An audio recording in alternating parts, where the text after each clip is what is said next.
Cappuccino, Cappuccinette, j'espère que vous allez bien. Tout d'abord, dans cette introduction, mes premières pensées et mes premières prières vont à mes frères et sœurs marocaines qui sont morts en martyrs, shuhada, à cause de ce terrible séisme qui a touché le Maroc, dans la région de l'Haouz. Toutes nos prières et invocations vont pour tous ces milliers de morts. C'est une période assez difficile, assez amère. On a beaucoup pleuré, on continue encore de pleurer. On continue surtout d'espérer que des miracles encore soient possibles et que on déterre et libère voilà, des personnes qui sont encore survivantes. On pense à eux énormément quand surtout on est marocain comme je le suis, marocaine, et qu'on habite à l'étranger. Eh bien c'est une douleur inexplicable. Vous avez une sensation bizarre qui naît en vous. Vous voulez juste à ce moment-là, c'est simple, avoir des ailes et pouvoir vous rendre auprès des vôtres, auprès de votre famille, pour les aider, pour les soutenir, pour être avec eux dans des moments durs comme cela. Donc moi, ça a été un peu plus compliqué, c'est pour ça que j'ai un peu disparu. C'est parce que mes deux petites sœurs, elles étaient là-bas, donc les pauvres, elles ont vraiment ressenti puisqu'elles étaient vraiment dans Marrakech. Donc voilà, ça a été très dur parce que lorsque la situation s'est passée, eh bien elles étaient avec moi en ligne. On était en train de parler en vidéo et après ça s'est coupé. Vous entendez juste les cris, vous savez pas ce qui se passe et dans votre tête il y a 10 000 choses qui viennent dans votre tête, que des idées sombres, que des idées vraiment, des moments que je ne souhaiterais même pas à mon pire ennemi. Donc voilà, mais alhamdoulilah, aujourd'hui elles sont rentrées. On est vraiment reconnaissant auprès de Dieu, alhamdoulilah, que rien ne leur soit arrivé, quoi, parce que moi, mes petites sœurs, je les considère comme mes filles. Donc voilà. Ensuite, bien sûr, on pense à tous ces orphelins maintenant qui sont au Maroc. On pense à toutes ces personnes qui ont perdu des êtres chers. On prie pour eux, on les aide comme on peut, avec les dons, ou quand on n'a pas, juste avec une prière, une doua bien sincère. Et Dieu, il intercède à vos prières, donc voilà. Donc on pense aussi énormément à la Libye. C'est vrai qu'en ce moment, c'est une période assez rude, assez difficile. Comme on dit, le croyant, il supporte. Et alhamdoulilah, on va tous supporter, main dans la main. Et on va être solidaires. Alhamdoulilah, ala kulli hal, comme on dit. Et ça va aller. Et là, c'est des heures après, comme on dit, la tempête, vient le beau temps. Et voilà.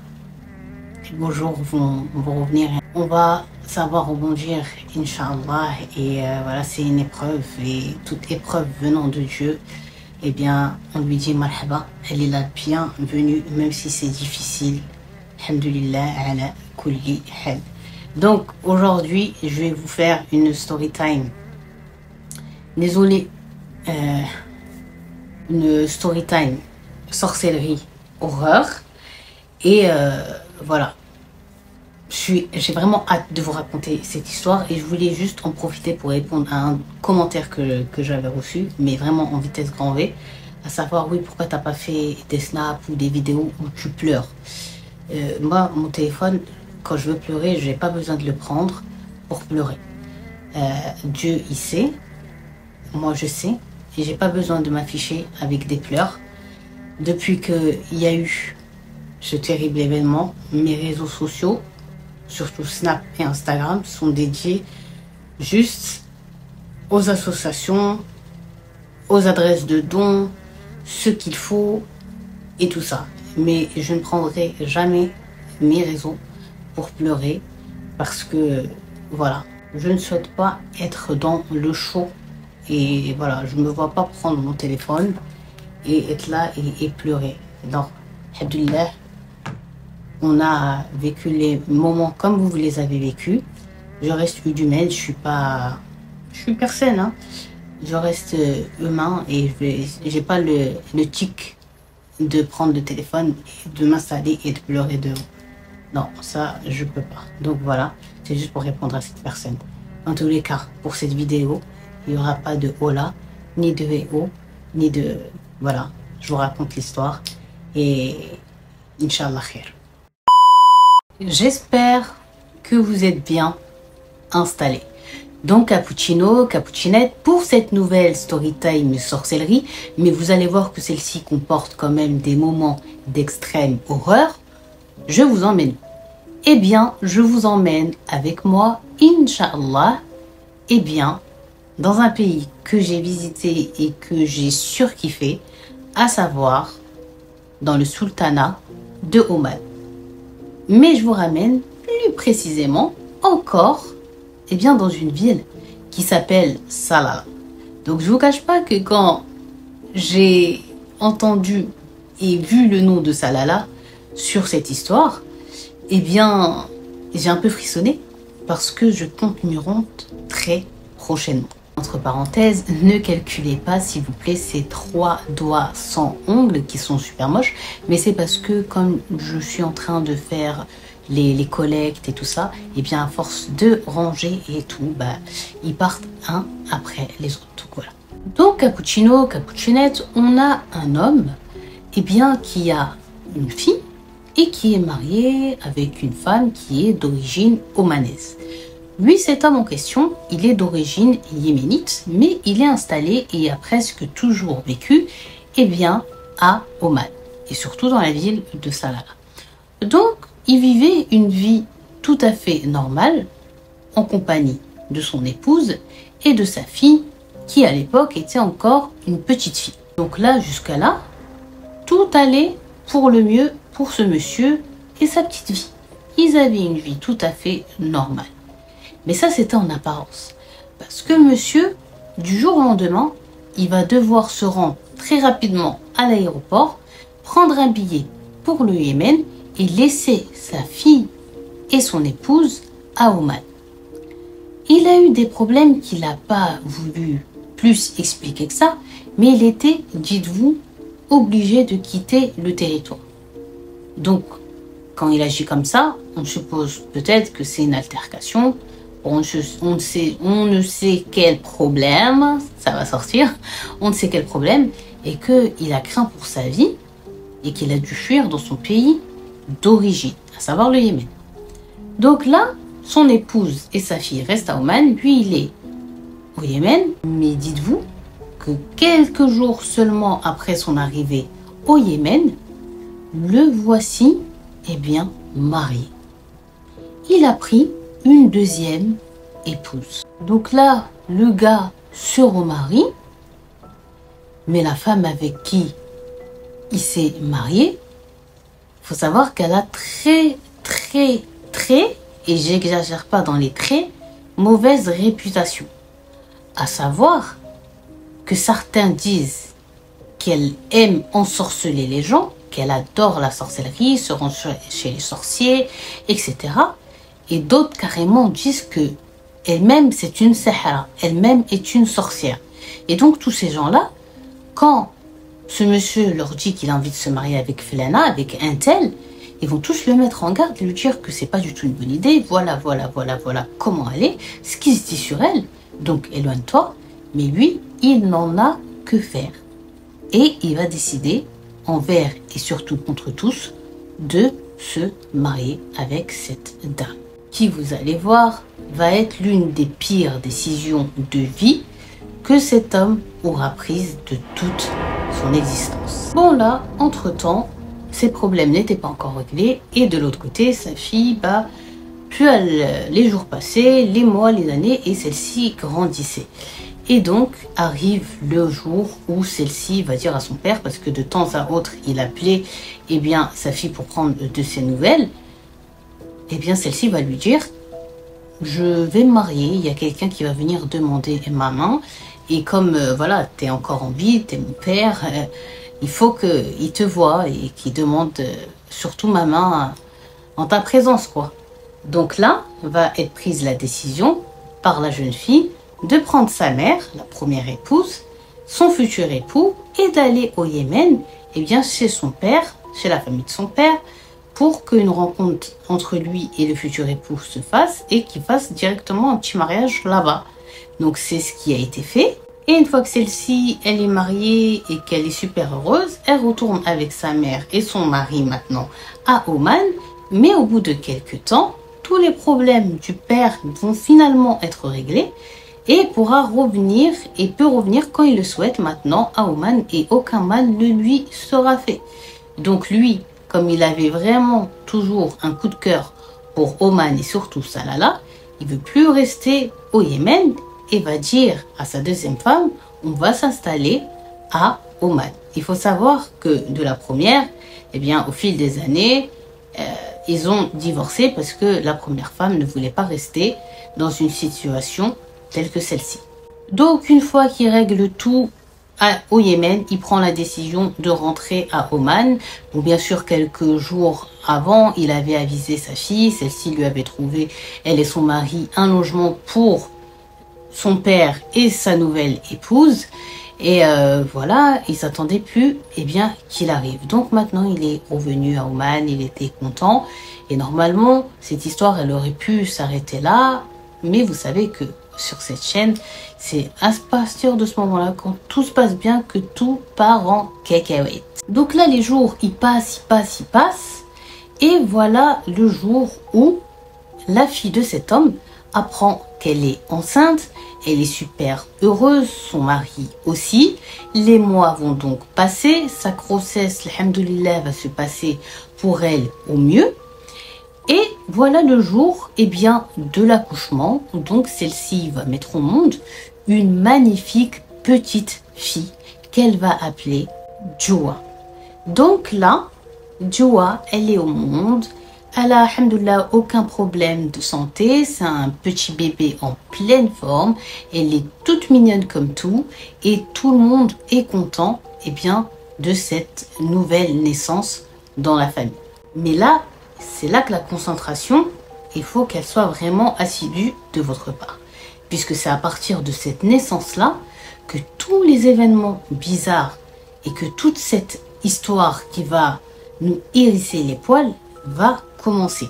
Mais c'était important que je vous parle d'abord du début de vie de cet homme, de ce qui lui est arrivé, pour que vous compreniez la suite qui va être, vous allez voir, très choquante. Donc là, au bout de quelques semaines de naissance de ce petit bébé, le papa de la fille du vieux monsieur, maintenant on va lui dire le vieux monsieur, comme ça vous allez savoir de qui on parle, il va appeler sa fille, lui dire « Pourquoi tu viens pas, toi et le bébé, à la maison? Moi, je suis un peu fatiguée et j'ai vraiment envie de voir ma petite fille. Donc, viens toi et la petite. » Donc là, sa fille, elle va lui dire « Ok, papa, je vais venir, Inch'Allah. » Donc là, elle prépare la petite, elle prépare son sac à langer. Et une fois qu'elle est prête, elle monte dans sa voiture et direction l'appartement de son père et de sa belle-mère. Donc elle arrive là-bas, elle frappe à la porte, c'est son père qui lui ouvre la porte. Mais elle dit à peine est-elle rentrée dans cet appartement qu'elle sent Kitma. Kitma, c'est elle se sent oppressée. Elle peut pas, elle dit, nous expliquer plus simplement que ça, qu'elle s'est sentie vraiment oppressée, pas bien, et qu'elle avait juste une envie en tête à ces instants-là, c'est juste de prendre la porte, de faire demi-tour et de s'éloigner au plus vite de la maison parce que elle a dit, subhanallah, elle a senti quelque chose de pas normal à l'intérieur de la maison de son père. Donc, qu'est-ce qu'elle va faire? Donc, la pauvre, les quelques 2-3 minutes qu'elle est restée à l'intérieur de l'appartement de son père, elle sentait pas bien. Elle cherche de l'air, elle est pas bien et tout. Et au bout d'un moment, elle dit, je suis désolée, je dois m'en aller. Elle prend son bébé et elle part. Et donc là, le père et la belle-mère, ils sont surpris. Mais surtout, le père, il est surpris et ça lui a fait mal au cœur. Il n'a pas compris pourquoi elle a agi comme ça et tout ça. Bon, une fois qu'elle arrive chez elle, son téléphone sonne et c'est son père qui l'appelle pour lui dire pourquoi t'es partie comme ça, dans la précipitation. Mais je me benzer, en gros, j'ai même pas bien profité de ma petite fille et tu t'es levé comme ça et t'es partie. Qu'est-ce qui t'est arrivé? C'était quoi l'urgence pour que tu quittes comme ça? Qu'est-ce qui s'est passé? Donc là, elle va lui dire, papa, je vais pas te mentir, t'inventer un scénario, passer par 4 chemins pour trouver une excuse. Dès que je suis rentrée chez vous, subhanallah, je me suis sentie trop mal. J'ai senti kitma, une oppression. Et voilà, simple. Et après, c'est pour ça, j'arrivais pas et je suis partie. Donc là, le père, il a laissé un petit moment de silence et il va dire à sa fille, écoute, c'est bizarre ce que tu me dis, mais moi je pense plutôt en vrai que c'est parce que, voilà, il y a quand même un certain malaise entre ma femme et toi. Et en plus, tu sais comment je me suis mariée avec elle. Je l'ai prise sur ta mère. Donc voilà, c'est pour ça. Il y a peut-être une petite amertume entre vous deux. Et voilà, mais bon, voilà, khair, khair. Et puis, il a raccroché. Donc là, la fille, bah, s'est dit, j'allais pas lui mentir. Mais en tout cas, la raison qu'il a dit, c'est pas du tout ça. Voilà, je suis pas une petite... S'il voulait se marier, il a le droit de se remarier, c'est sa vie, tu vois, c'est pas ça. C'est juste parce que j'ai senti El Kitma et un truc bizarre chez eux, une atmosphère bizarre, je me suis pas sentie à l'aise. Et je voulais pas m'infliger plus que ce que je peux supporter. Mais bon, comme je vous ai dit, le grand-père, il était super content et bien d'avoir sa première petite fille, surtout qu'il avait eu qu'une fille, et vous savez, il n'a pas vraiment été présent pour elle. Donc voilà, là on dirait c'est comme s'il veut rattraper le temps qu'il a perdu avec sa fille par le biais de sa petite fille. Donc dès le lendemain, bah, c'est lui qui va commencer et sur des jours durant, à tous les jours, se rendre chez sa fille pour jouer avec sa petite fille. Et des fois, il pouvait venir à 2 à 3 fois dans la même journée pour voir sa petite fille tellement que il l'aimait trop, quoi. Elle lui faisait rappeler trop sa fille. Et voilà, c'était des bons moments qu'il partageait et bien avec sa fille et sa petite fille. Mais à côté, il y a la belle-mère qui n'est pas du tout contente que son mari bien la délaisse d'une certaine manière pour passer plus de temps en compagnie de sa fille et de sa petite fille. Et elle ne se casse absolument pas et bien de le faire savoir à son mari, bien au contraire. Mais lui, il continue d'aller chez sa petite fille, de passer du temps avec elle. Et puis, si elle n'est pas contente, c'est pareil. Bon, là, un jour, cette femme, elle veut absolument discuter avec ce grand-père. Et elle lui dit, ça c'est la deuxième femme, parler de tout et rien. Et puis, ils avaient un peu de problèmes financiers. Et elle lui dit, si tu savais que juste en faisant comme ça, on peut avoir de l'argent à ne plus savoir quoi en faire. Donc son mari, il la regarde d'un air genre, comment? Je t'écoute. Elle lui dit, tu sais quoi? Moi, je m'y connais pas mal en sorcellerie. Et je te jure que si on rentre à fond dans ça, la clientèle qu'on aura va nous faire vivre, nous, tes petits-enfants et même tes arrière-petits-enfants. Mais si tu me suis. Donc là, cappuccino, cappuccinette, mettez pause, comprenez que quoi? Comprenez que cette femme est en train de détourner le grand-père dans la sorcellerie.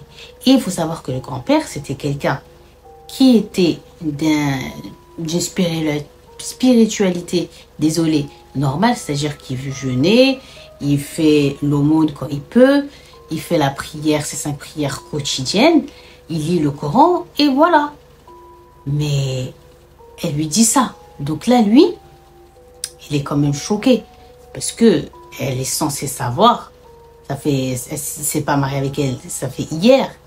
Elle est censée savoir qu'elle a peur de Dieu. Et au-delà de ça, que c'est interdit. Donc lui, il a toujours été droit. C'est pas maintenant qu'il va dévier. Alors que comme il dit, il arrive à la fin de sa vie. Donc là, bah, il a eu une première réaction, à savoir qu'il s'est disputé avec elle. Qu'il lui a crié dessus. Qu'il lui a dit, pour ce chemin-là, si on rentre à l'intérieur de ça, on va devenir des mécréants. On va sortir de la religion. Mais t'es complètement folle. Mais t'es complètement ci. Mais t'es complètement ça. Et donc, à ce moment-là, on aurait tous pu penser qu'elle allait se repentir et dire, ouais, c'est vrai, ça y est, Chétan, il m'a dit une idée. Je l'ai sortie par la bouche, mais toi, tu m'as rendu les neurones en place. Et c'est vrai, que Dieu me pardonne d'avoir pensé comme ça. Mais pas du tout. Alors là, pas du tout. Vous allez voir qu'elle va rester des jours durant à lui parler de ça, jusqu'à en fait, eh bien, le faire basculer. En le basculant du droit chemin au mauvais chemin. Sur des jours durant, elle a réussi à lui convaincre qu'avec ça, ils allaient avoir de l'argent, qu'ils allaient vivre bien et que c'était la chose à faire. Donc là, une fois qu'il est qtana, c'est-à-dire une fois que c'est bon, il est OK pour ce qu'elle dit, elle lui dit, j'ai déjà tout mis en place, regardez. Et je vais t'envoyer au Yémen. Chez une personne qui, à l'époque, m'a montré quelques petites choses dans la sorcellerie. Mais bon, je t'ai rencontré, je me suis mariée et je ne pouvais plus aller chez un homme, seul, sans toi, tu vois. Donc là, maintenant, c'est toi qui vas aller chez ce grand sorcier de renom et qui va être son élève. Et j'ai dû batailler, supplier pour toi pour qu'il accepte de t'enseigner toutes les choses qu'il connaît. Et une fois que tu auras acquis tout ce sombre savoir, tu reviens à Oman et on commence à travailler et à former notre clientèle. Donc là, le vieux monsieur, il a acquiescé et il lui a dit, pas de souci, je prends le billet et je me rends chez ce sorcier. Bon là, voilà le jour du départ du grand-père vers le Yémen chez ce sorcier pour son apprentissage de Serpentard, de Poudlard. Et voilà, et quand il est parti, bien sûr, il n'a pas dit à sa fille pourquoi il allait en réalité au Yémen. Il a inventé un petit mensonge comme ça. Et il a dit qu'il avait genre des trucs à faire. Et il est parti. Donc là, il faut savoir qu'il va rester plus de 3 mois en compagnie H24 chez ce sorcier à apprendre jour et nuit, mais surtout la nuit, eh bien, des sorts, vraiment je parle de Poudlard, mais genre des sorts, des incantations maléfiques, des sorcelleries spécifiques, des rites et tout ça. Et il n'est pas lassé et il apprend et le pire c'est qu'il apprend vite. Donc durant toute cette période, sa fille elle sait que son père il est au Yémen, mais elle pense qu'il a des papiers à faire, des choses à régler. Donc là, elle continue d'élever sa petite, de s'occuper de son foyer et tout va bien dans sa vie jusqu'au jour où son téléphone sonne et qu'elle décroche et qu'elle tombe sur une tante à elle qui va lui dire: comment tu vas ma fille? Elle lui dit ça va bien. Genre quand j'ai une tante, je dois préciser ça, c'est pas une tante la sœur de son père ou bien la sœur de sa mère, mais c'est genre comme une copine à sa maman à elle, la première femme. Et vous savez quand on dit tata et tout ça, c'est par respect quoi, tu vois. Donc cette dame elle l'appelle et tout, elle lui dit ça va, elle lui dit ça va. Et la dame tout de suite, elle s'éternise pas dans les ça va ta mère et tout ça. Directement elle lui dit comment va ta fille? Donc là, la jeune fille, elle lui dit alhamdoulilah, elle va bien, elle grandit, ça grandit trop vite et elle la coupe. Elle lui dit écoute, c'est la 6e ou 7e fois ma fille que je rêve de ta petite. Helm khayb, un mauvais cauchemar que je fais à chaque fois sur ta fille. Et aujourd'hui, quand je l'ai rêvé encore, j'ai dit il faut que je t'appelle, c'est peut-être un message parce que c'est toujours le même rêve. Et c'est quelque chose vraiment, ça me fait peur tellement que c'est mauvais. La mère de la petite, elle est en panique. Elle lui dit ok, hein, un smash, genre en gros, ouais, vas-y, si t'écoutes, tu rêves de quoi concernant ma fille? La dame, elle lui dit, wallah, ma fille, je rêve de ta fille qui allait être dans un endroit lugubre, austère, et elle est comme sur une petite table, et je vois une dame qui la coupe comme ça, et qui mange des morceaux d'elle, quoi. Alors là, la mère, elle a paniqué. Vous imaginez quelqu'un qui vous appelle et vous dit, il rêve au moins pour la 6e ou 7e fois de votre bébé, c'est la première fois que vous êtes maman, et quelqu'un vous sort qui fait des cauchemars comme ça sur votre bébé. Son cœur, la pauvre, il a dû serrer, elle a dû paniquer. Et là, la dame, elle lui dit, donc ma fille, je sais pas, mais fais attention à ta fille, va pas chez n'importe qui, surveille-la bien, surtout ta fille, elle a même pas encore 1 an, diri balk aliha, genre en gros, surveille-la bien, fais pas confiance, et Inch'Allah, Allah ma'akoum. Et j'espère que Dieu, genre, en gros, il est avec vous, t'inquiète pas, mais quand même, fais attention. Donc là, elle raccroche et elle est toute pâle. Donc au moment de cet appel, cappuccino, cappuccinette, la jeune fille, elle n'était pas toute seule avec son bébé. Son mari, il était au travail. Mais sa mère, elle est venue la visiter pour pouvoir passer des petits moments avec le bébé. Il lui dit, ouais, c'était qui au téléphone? Il lui dit, c'est Khalti, c'est tante Intel. Pourquoi t'as appelé? Elle regarde la mère sur son téléphone pour voir si elle avait un appel manqué. Elle s'est dit peut-être qu'elle cherchait à la joindre elle, mais elle voit que non, elle n'a pas d'appel manqué. Donc la tante en question voulait bien parler à sa fille. Elle lui dit, t'as dit quoi? Ton visage t'es devenu toute pâle ou t'as l'air pas bien? Et la jeune fille regardait sa fille d'un air inquiet est triste. Elle lui dit, ouais, je sais pas, elle m'a dit, voilà, elle rêve de Joa comme ça, comme ça, comme ça, comme ça. La mère, elle l'a regardé, elle n'a pas tout de suite parlé, elle était soucieuse. Après, elle va dire à sa fille, Wen rahti ma'a al-bint, genre en gros, t'es déjà parti avec la petite. Est-ce que t'es déjà parti quelque part et tout? Elle lui dit non, à part chez toi et chez mon père. Je suis partie une fois. Et là, la mère, elle lui a dit, mais toi aussi, Binti, mais toi aussi, ma fille. Toi aussi, tu sais très bien que la femme de ton père, c'est une sorcière. Elle adule la sorcellerie, elle vit que de sorcellerie. Et t'as ramené ta petite là-bas, on sait pas ce qu'il y a dans la maison et tout. Là, il dit que pourquoi t'as fait ça et tout ça. Commence un peu à l'engueuler. Et lui dit, non mais maman, t'inquiète pas, je me suis sentie mal tout de suite. On n'est même pas resté, même pas 2 minutes. Même pas 2 minutes après, je me suis sentie tellement mal, j'ai eu peur et j'ai pris ma fille, j'ai quitté. Et lui dit, ouais, bah, je sais pas, mais quand même, on sait jamais. Lui dit, non, c'est juste des cauchemars, on va pas mettre ça dans nos têtes. Inch'Allah, khair, et t'inquiète pas. Elle est dans son coin, moi je suis dans mon coin, et khair, et je pense pas que... Elle sait comment papa il aime la petite, elle va jamais lui faire du mal. La mère, elle a dit, genre en gros, bah, on demande à Dieu de... que ce soit le cas, que ce soit le cas.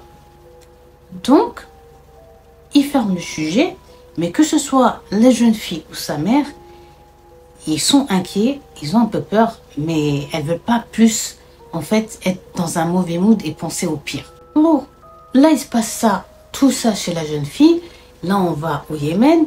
Et là, le grand-père, il a appris énormément de choses de la sorcellerie, mais énormément. Et il lui reste maintenant, on va dire, une toute petite marche comme ça, un tout petit palier, et bien pour devenir vraiment un sorcier aguerri. Et donc là, le sorcier chez qui, le sorcier chez qui il a appris tout ça, il va lui dire, bon, t'as très bien travaillé. De marque fif, genre en gros, ça va. Ton cerveau, il apprend vite. Et franchement, je suis étonnée. Je suis même très fière de ton évolution. Mais bon, là, on va passer aux choses sérieuses parce que voilà, t'as tout acquis, il n'y a plus rien à apprendre. Si tu veux vraiment que ça marche, il y a vraiment un truc important que tu dois faire. Le grand-père, il attend, il est trop en suspense là. Et il lui dit, écoute, il y a un truc qui demande en fait que tu es obligé de faire pour pouvoir en fait clôturer tout cet apprentissage-là. Il lui dit, ouais, ok, dis-moi et que je le fasse et que je retourne auprès de ma femme, de ma petite fille, de ma fille, de ma famille, puisque là, je veux rentrer à Oman, j'ai duré trop ici, là, et il faut que je rentre. Donc, dis-moi, c'est quoi ce dernier truc-là? Il lui dit, bon, tu dois sacrifier. Le grand-père, il dit, sacrifier? Il lui dit, oui, tu dois commettre comme... Alors là, le grand-père, il est surpris, mais pas tant que ça, parce qu'il sait que dans ces histoires d'occulte, là, il y a des sacrifices. Donc il lui dit, ok, ouais, tu veux que je te ramène quoi? Une chèvre noire, une poule noire, qu'est-ce que tu veux que je fasse? Dis-moi, dis-moi, dis-moi. Je lui dis, non. Non. Ce sacrifice-là, pour clôturer l'apprentissage, il est particulier. C'est un sacrifice qui demande à tout le monde et tu peux pas passer entre les gouttes. Le sacrifice que tu dois faire, c'est vraiment quelque chose qui te tient à cœur, que t'aimes, quoi. Que t'aimes, c'est ça que tu dois sacrifier. Il a encore un peu dans le flou, là, le grand-père. Il comprend pas quel est le message que ce sorcier essaie de lui faire comprendre. Écoute, moi, je t'ai bien observé durant tous les mois où tu étais avec moi. Et je sais que ton obsession est quelque chose que tu aimes trop et que tu meurs pour cette chose. Je sais c'est quoi et je sais ce que tu dois sacrifier et c'est ce que eux-mêmes demandent. Parce que c'est le truc que tu aimes le plus. Il lui dit quoi? Il lui dit quoi? Il lui dit Hafidtek, ta petite fille. Donc là, grand-père, il recule et regarde le sorcier. Il dit Naam, genre répète, t'as dit quoi là? Ma petite fille, il lui dit ta petite fille. Il lui dit Moustahil, impossible, oublie, tu sais quoi, je veux plus rien. Je veux plus être sorcier, je veux plus. Il lui dit non, non, mon bébé, c'est pas comme ça, frérot, c'est pas comme ça. Tu crois que tu rentres dans ce domaine-là et que t'en ressors aussi facilement? Non, c'est mort, t'as déjà passé des pactes, tu peux pas. Tu refais marche arrière, ils vont détruire toute ta famille. C'est mort. Ça, il fallait y penser avant de te mettre dedans. Maintenant, t'es dans la sauce et tu y es jusqu'au cou. Donc là, le sorcier, enfin le grand-père, il le regarde et il est désemparé. Donc, le sorcier va poursuivre. Là, tu vas pas détruire tout l'apprentissage que tu as appris. Là, tu vas devoir sacrifier, comme je t'ai dit, ta petite fille, parce que c'est la chose qui t'est le plus chère. Rien que ta réaction, elle le montre et démontre plus qu'il le faut. Et voilà. Et dis-toi qu'à partir de là, ta petite fille, c'est pas grave, elle ira au paradis, elle a même pas 1 an. Ok? Et ta fille, elle est encore jeune, elle peut avoir d'autres enfants. Mais toi, dis-toi qu'en faisant ça, tu auras de l'argent, les biens, le pouvoir. Tu seras le sorcier le plus puissant que Oman n'ait jamais porté. Donc, voilà, t'as pas le choix. Le grand-père, il le regarde, mais toujours aucun mot veut sortir à cet instant-là de sa bouche, tellement il est choqué. Donc là, le grand-père, après un moment de silence, il va dire au sorcier, ok, bon, donne-moi juste un petit ultimatum, donne-moi un peu de temps d'y réfléchir, tu sais, c'est quelque chose quand même qui est dur, et je reviendrai vers toi, genre je te dirai ma réponse finale. Et pourquoi, en fait, le grand-père, il agit comme ça à cet instant? C'est parce qu'il a vu tout simplement devant lui de quoi ce sorcier était tout simplement, eh bien, capable.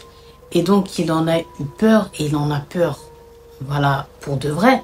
Donc, il se dit, je vais pas le contrarier, je vais lui dire ce qu'il veut entendre, et puis, je vais m'éloigner le plus loin possible de lui et plus jamais le calculer, pour protéger ma famille, mais surtout ma petite fille. Donc, le sorcier, il va lui dire, il n'y a pas de problème, il réfléchit, mais réfléchis vite et réfléchis bien.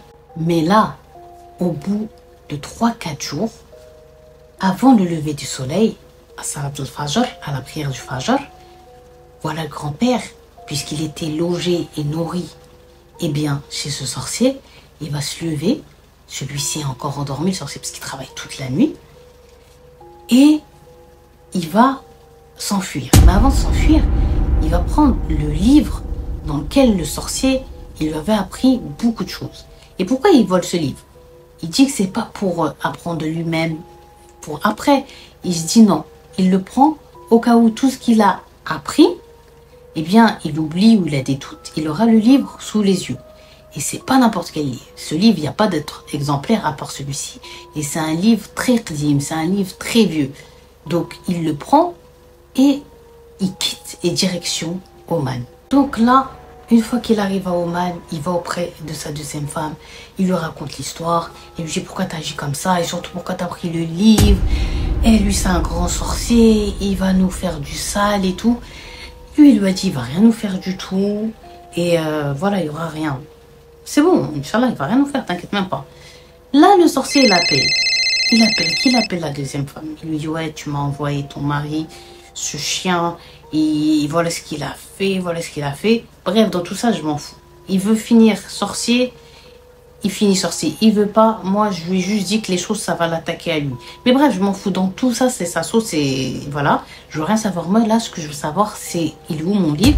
Et je sais que c'est lui, donc c'est pour ça que je t'appelle. Mon livre, il me le ramène. S'il me le ramène pas, je ne dis même pas tout le sale que je vais vous faire. Je vais vous détruire et je vais le laisser pleurer à la place des larmes, des torrents de sang. Il va pleurer du sang. Je te jure, il ne va pas pleurer de l'eau. Des larmes, il va pleurer du sang. Donc, moi, le livre, vous me le rendez. Il me le rend. Sinon, il n'est pas prêt à ce que je vais lui faire. Donc là, la femme, elle raccroche. Elle lui dit ce que le sorcier a dit. De toute façon, il a très bien entendu. Et le grand-père, il s'en fout. Il lui dit, il va rien faire. Il a juste de la boca, de la bouche.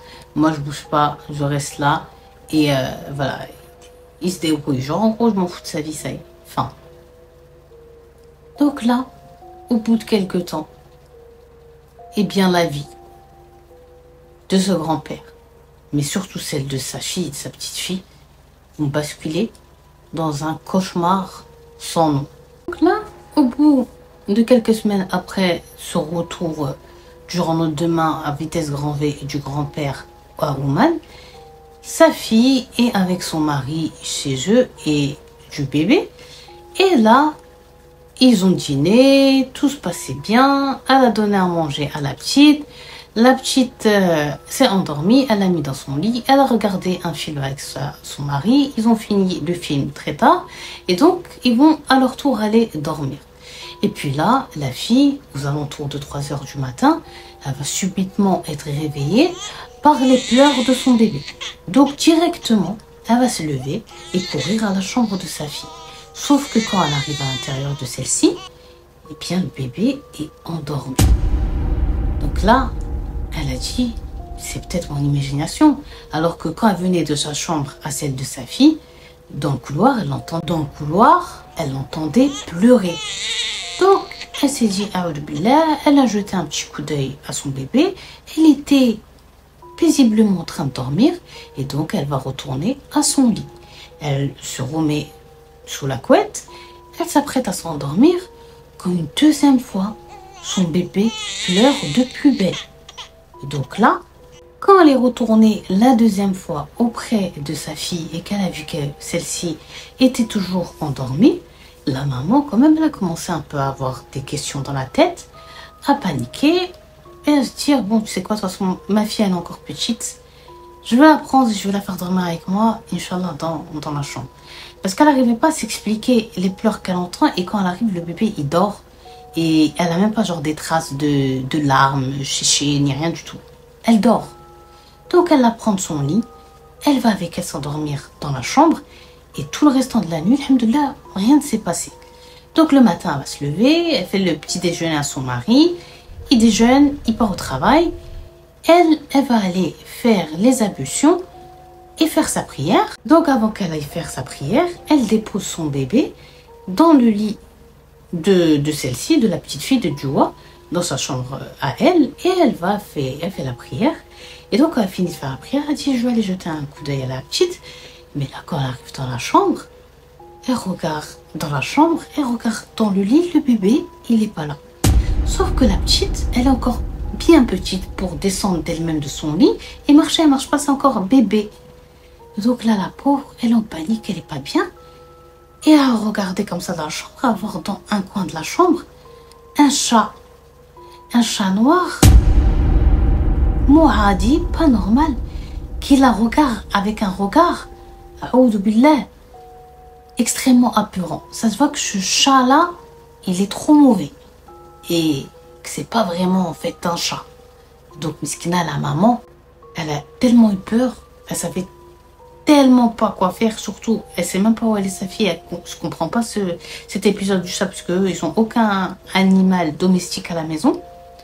Et bien que la pauvre, elle n'a pas pu se maîtriser, et elle n'a pas pu maîtriser surtout sa peur, et elle s'est tout simplement évanouie. Là, quand elle va se réveiller, au bout de quelques heures, elle va se réveiller aux urgences à l'hôpital. Mais ce que je voulais dire, c'est que c'est pas tous les chats noirs qui sont pas normaux, ok? Elle va se réveiller à l'hôpital, et bien, en face d'elle, il y a son mari, et surtout, elle voit qu'il a dans ses bras sa petite fille. Donc là, elle est un peu dans les vapes, et son mari, il est quand même un peu rassuré quand il voit qu'elle se réveille. Et il va commencer à aller vers elle et lui dire de lui raconter, eh bien, pourquoi elle était comme ça et qu'est-ce qui s'était passé pour qu'elle s'évanouisse. Donc la pauvre, comme elle est encore déboussolée, elle dit à son mari, attends, mais qu'est-ce qui s'est passé? Il lui dit, je sais pas, je suis rentrée du travail, je t'ai trouvé endormie dans le lit avec ta fille, et quand je t'ai appelé pour te réveiller, te dire que genre j'étais rentrée et tout, bah tu répondais pas. Et donc j'ai paniqué, j'ai essayé de te réveiller, mais comme tu étais inconsciente, j'ai appelé l'ambulance et genre voilà, pourquoi on est là. Mais dis-moi, qu'est-ce que tu as senti? T'es arrivé quoi? Pourquoi t'étais pas bien et tout? Donc là, la pauvre, elle a tout le film dans la tête. Elle est tombée évanouie dans la chambre de sa fille. Alors comment ça se fait qu'il l'a retrouvée dans son lit?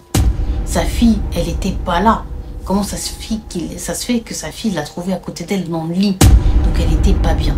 Et lui, il sent qu'elle a quelque chose. Donc il va insister, elle va commencer à parler. Là, la femme, elle va pas mentir, elle va raconter tout ce que je vous ai dit. Donc là, son mari, il est un peu surpris, dubitatif, il sait pas quoi lui répondre.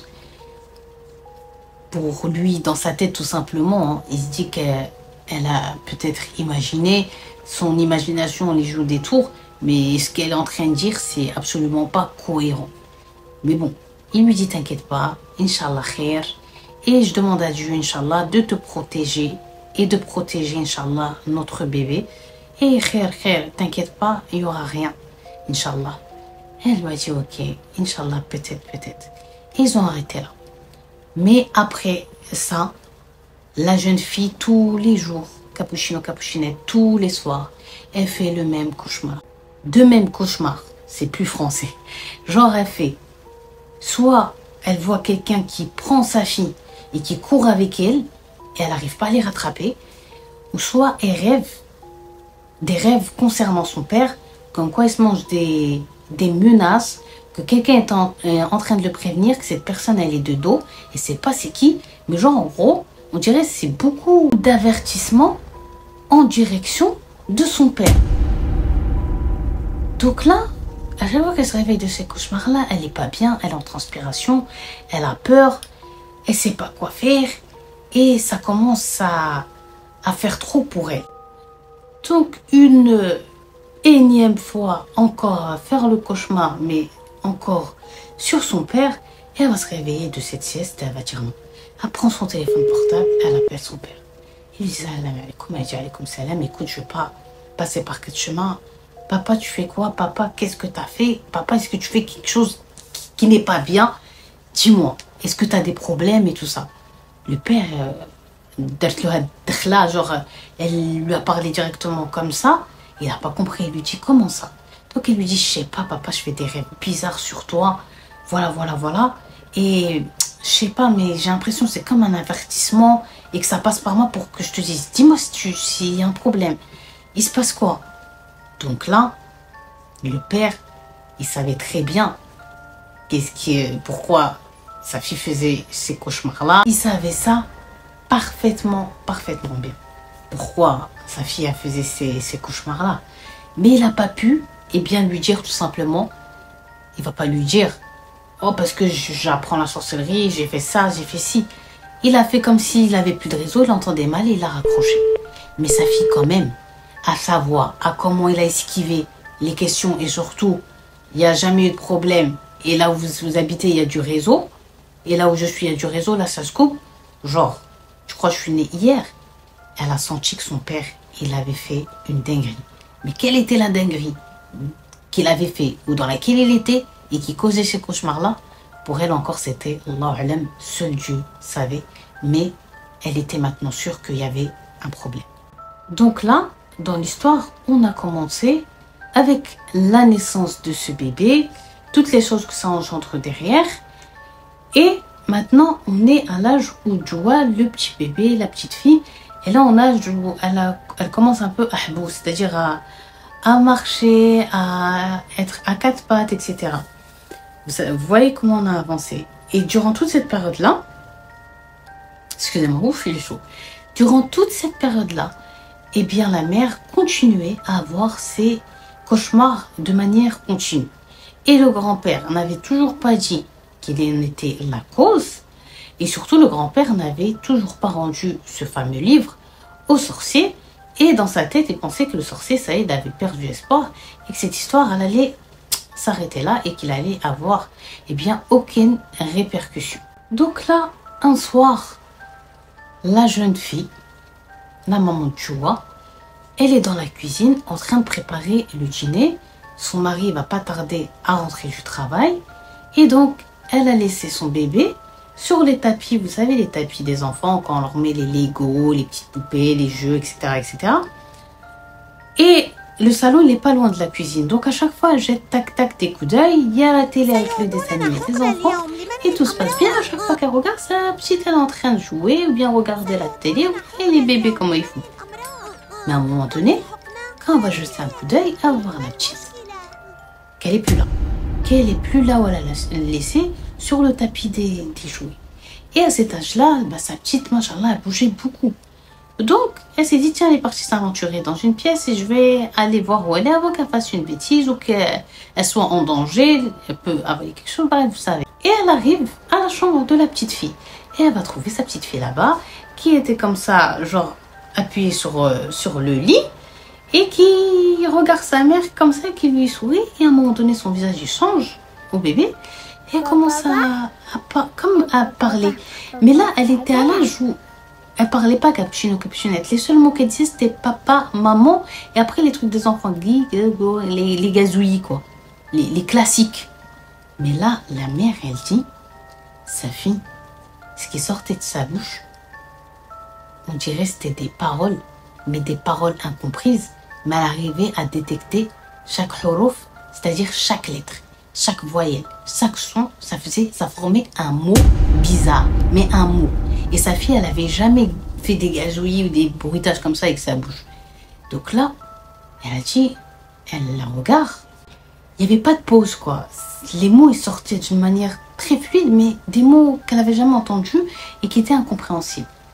Oh, elle a dit, quand elle a fini de l'observer, se demander qu'est-ce qu'elle disait, mais qu'elle n'arrivait pas à comprendre, bah, ça a approché, elle a pris sa fille, elle a fait des bisous, elle lui disait, je couline, maman, je te couline, genre en gros, tu dis quoi, La petite, elle faisait que de répéter, et plus la mère, elle disait ça, plus la petite, en fait, elle répétait, mais de moins en moins, jusqu'à se taire.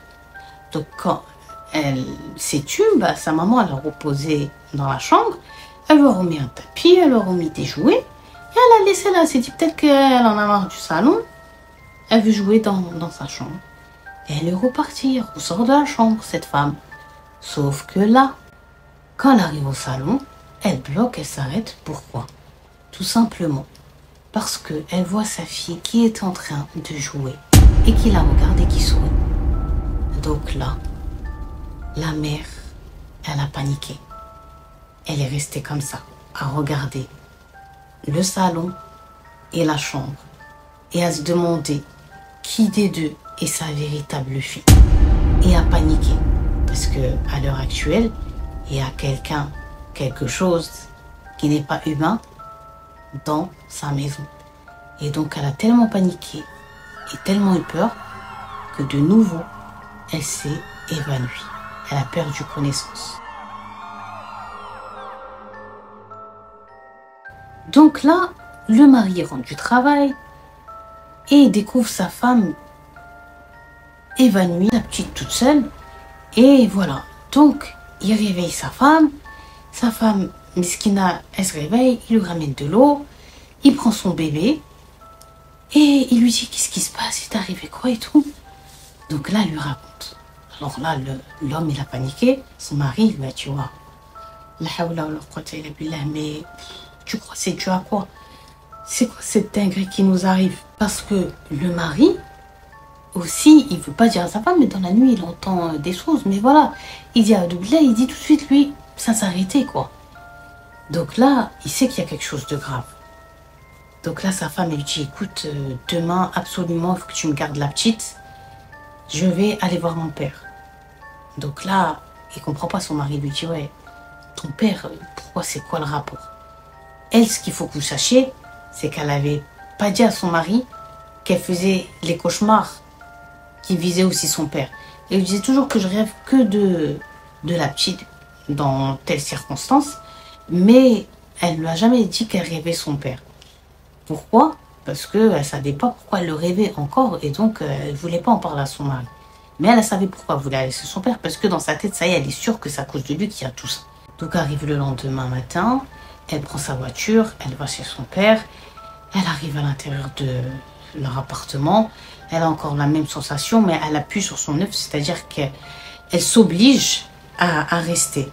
Et elle dit à son père, je suis venue pour te parler, mais je veux te parler en tête à tête, parce qu'à côté, toujours était sa glu de deuxième femme, la mauvaise. Et donc, elle va quitter, parce qu'elle sait qu'elle n'est pas désirée dans la conversation. Alors, une fois qu'elle a quitté, là, la mère de Joa, elle va commencer à parler avec son père. Écoute, papa, je vais pas passer par 4 chemins. Déjà, la dernière fois que je t'ai appelé, quand je t'ai dit, ouais, je fais des rêves et tout ça, et j'ai l'impression que ça te concerne, c'est comme des avertissements et tout ça, t'as esquivé, tu m'as pas répondu. Donc là, les trucs, ça continue bizarre et c'est toujours en ta direction. Donc dis-moi, il se passe quoi? Dis-moi, il t'arrive quoi? Raconte-moi, rassure-moi. Donc là, lui, le père, il est choqué, il est surpris, il s'attendait pas à ça. Elle s'attendait pas à ce que sa fille, elle vienne frontalement, genre, le mettre face à ses erreurs. Donc là, le père, quand il a vu qu'il était entre quatre murs et il n'a pas d'échappatoire et que sa fille, elle va pas quitter, elle est obstinée, eh bien, il va craquer, il va lui raconter, voilà, j'ai fait une petite erreur. Alors pour lui, c'est une petite erreur. J'ai voulu tenter la sorcellerie, je suis partie au Yémen, quand je vous ai dit c'était pour des papiers, c'était pas vrai, j'étais chez un sorcier, voilà, il m'a appris et tout. Et ça a mal fini. Et donc, j'ai volé son livre, je suis revenue à Oman et depuis, bah, il me fait des menaces. Mais bon, moi, je pensais que c'était plus des paroles en l'air que des menaces. Pourquoi, papa, t'as toujours été quelqu'un de droit, honnête, qui craint Dieu? Pourquoi t'as voulu faire ci? Donc, il voulait pas lui dire, voilà, que c'était la deuxième femme. Et il a dit, je sais pas, j'ai eu une baisse de foi et tout, mais là maintenant, c'est bon, j'ai arrêté tout ça et je vais pas faire et tout. Et j'espère que Dieu va me pardonner. Bref, maintenant, le livre, il est là et voilà. Donc là, elle lui dit, écoute, toi tu veux ma perte ou tu veux la perte de la petite. Quoi qu'il, je crois qu'il s'en prend à nous. Le père, il lui a dit, non, c'est pas quoi qu'il, je crois, il s'en prend à nous. Et je pense que c'est lui qui te fait vivre tout ce que tu vis dans ta maison avec ta petite et tout. Donc, elle lui dit, tu sais, on va faire quoi? Tu vas lui rendre le livre, fin. Donc, il a tenté de bégayer, mais sa fille lui dit, écoute, moi, j'ai pas envie de perdre ma fille. Est-ce que tu as envie de perdre ta petite fille que t'aimes, que t'es prêt à tout pour elle, t'es prêt à ça, à ce sacrifice-là? Il a dit non, il a dit à sa fille, c'est bon, t'inquiète, je vais rattraper le coup, et tout ça, Inch'Allah, khair, il va rien t'arriver ni à toi, et surtout à la petite. Donc, il quitte le salon, il va chez sa femme, il lui dit, écoute, c'est bon, appel de sorcier. Il dit, lui, qu'il y a un ami à moi, là, qui doit se rendre à Yémen dans les jours qui arrivent, je vais lui donner le livre, et il va lui donner. Donc, sa deuxième femme lui dit, ok, il n'y a pas de problème, elle appelle le sorcier. Elle dit, voilà, le sorcier dit, ok, vas-y. Donc, arrive le jour où l'ami du grand-père, il part au Yémen et il lui remet le livre. Le seul truc, c'est que quand le grand-père, il a donné le livre, avant de le donner, il a arraché des pages très importantes de ce livre, pensant que le sorcier, eh bien, il n'allait pas s'en rendre compte. Sauf que quand le sorcier il a eu le livre entre les mains, eh bien, il s'en est rendu compte. Et les pages, en plus que le grand-père, il avait pris, c'est pas n'importe quelle page. En fait, ça bloquait le travail du sorcier dans des travaux parce qu'il ne savait plus, en fait, la manœuvre à suivre. Donc là, il s'est énervé de fou, le sorcier du Yémen. Il a pris son téléphone et il a appelé la femme du grand-père, la deuxième. Il lui a dit, écoute, je vais te dire juste un truc. Tu vois, le livre, maintenant, je n'en ai rien à faire. Les pages qu'il a pris, je m'en fous. Maintenant, il a voulu jouer avec moi. Vous avez voulu jouer avec moi. Ben, dis-lui bien. Il se rappelle bien de ce jour-là, de cette date-là, parce que comment je vais faire la misère, comment je vais le faire pleurer, je vais le faire regretter d'avoir voulu jouer avec moi et d'avoir cru que j'étais son petit et que j'allais pas remarquer ce qu'il a fait dans le livre. Il a tout défoncé mon travail que je faisais depuis des années et des années et des années. Et ce livre, en plus, je l'ai hérité. Et il a fait ça. Non. Moi, la seule chose, avant que je raccroche, que j'ai à vous dire, c'est que préparez-vous juste à pleurer. Et il raccroche. Il n'a même pas laissé le temps, eh bien, à la deuxième femme de parler, de dire quelque chose. Il a tout de suite raccroché. Donc le grand-père, il a entendu comment, à travers le téléphone, sans haut-parleur, comment le sorcier du Yémen a été énervé et les menaces qu'il a proférées. Et quand il va dire à sa femme, réessayer d'appeler, le téléphone, le sorcier, il a bloqué leur numéro. Donc lui, le sorcier, le grand-père, qui voulait devenir sorcier, eh bien, il a pleuré, il a dit à sa femme, tu m'as mis dans la galère, est-ce que tu crois vraiment qu'il va proférer ces menaces? Elle lui a dit, mais t'as bien vu devant tes yeux, t'es resté des mois avec lui, des jours et des nuits, tu sais bien de quoi il est capable. Quand son côté mauvais il surgit, il faut mieux pas être dans son chemin. Donc je pense qu'il n'est pas en train de rigoler sur quand il dit qu'il va te faire regretter et plier. Donc là, les jours, ils passent et la fille, sa fille au grand-père, elle va faire un cauchemar qui va vraiment nous faire froid dans le dos. Elle rêve que sa fille, elle est genre comme accrochée, pendue, le bébé tête à l'envers, et qu'il y a un chien, un chacon, qui est eh bien, en train de venir en direction du petit bébé, et genre qui commence à manger genre des petits morceaux d'elle. Bref, un cauchemar, un cauchemar. Et elle avait peur, et elle pouvait rien faire dans ce rêve. Elle n'arrive pas à s'approcher pour sauver sa fille. Et derrière, dans le rêve, eh bien, il y a un rire maléfique, mais elle ne sait pas de quelle direction il vient, parce qu'à chaque fois qu'elle tourne la tête, ce rire, il se manifeste dans une autre direction. Donc la pauvre, elle s'est réveillée en sursaut, en faisant un cri du cœur.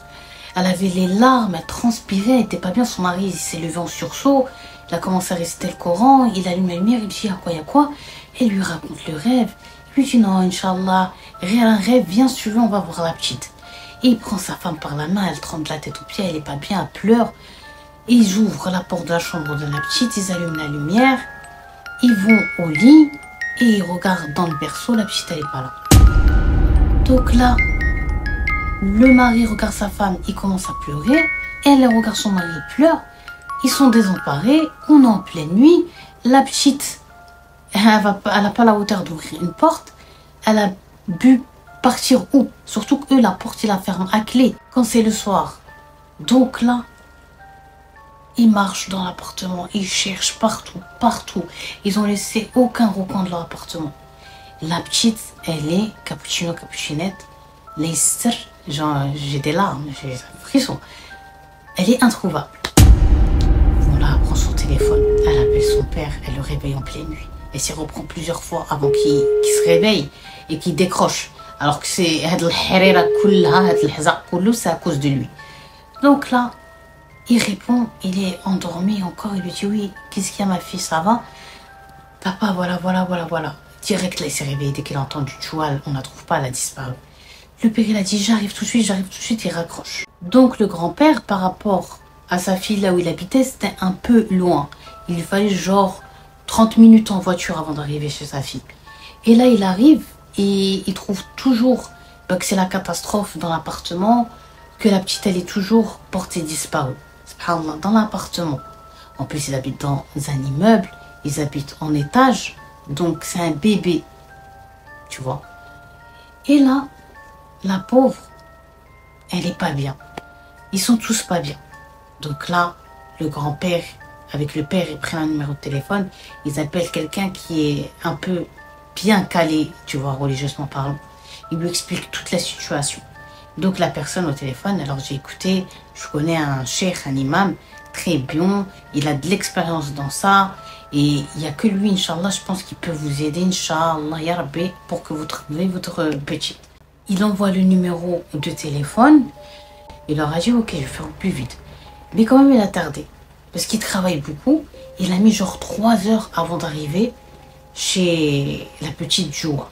Voilà l'imam qui arrive. Donc là, l'imam, il est un peu perdu et perturbé parce que c'est quand même un cas exceptionnel, extrême et incompréhensible.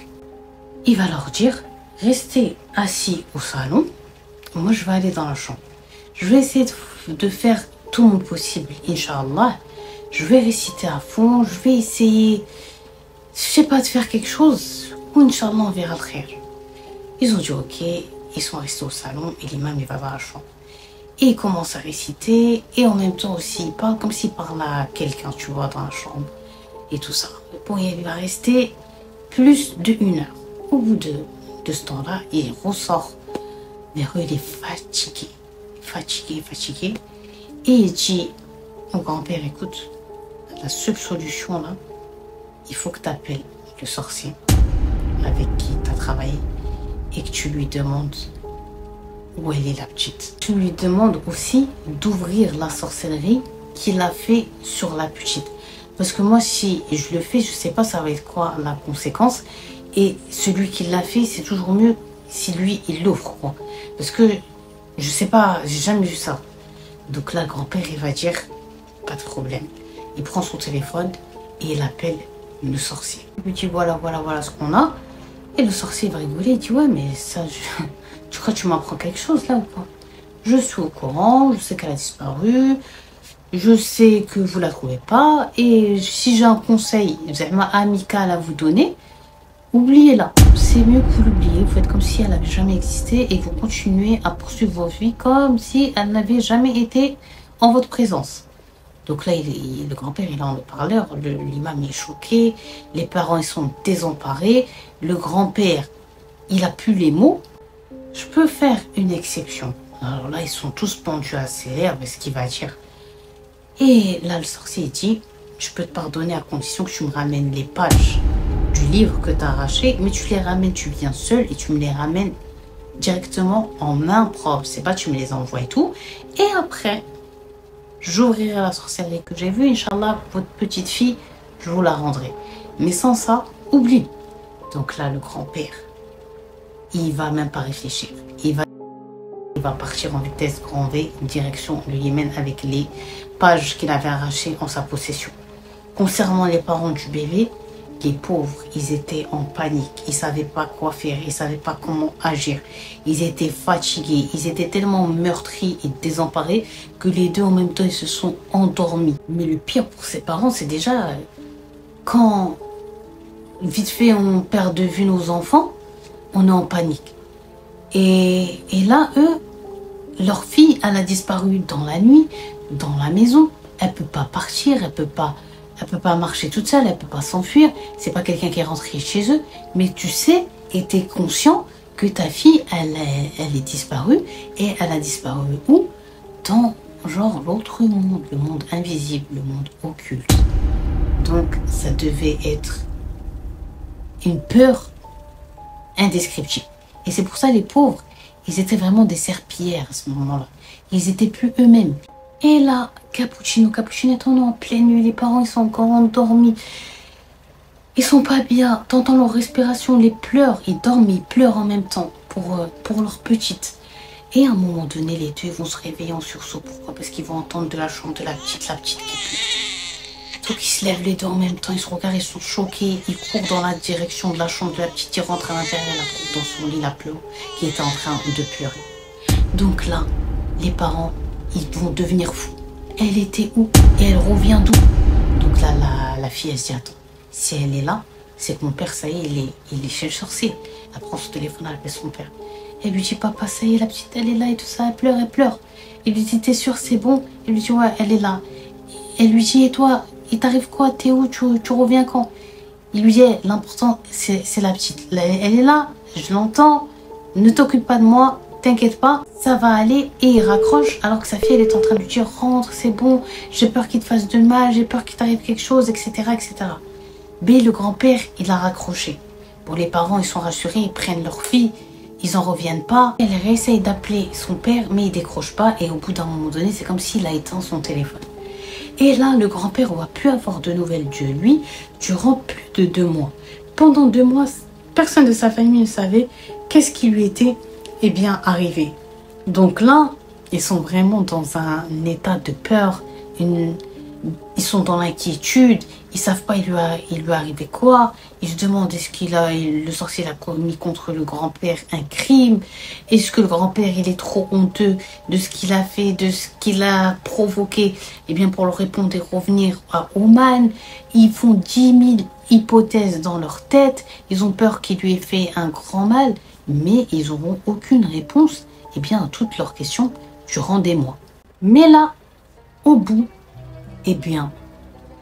de plusieurs mois, voici le grand-père qui revient à Oman et qui va en premier lieu chez sa petite fille et chez sa fille.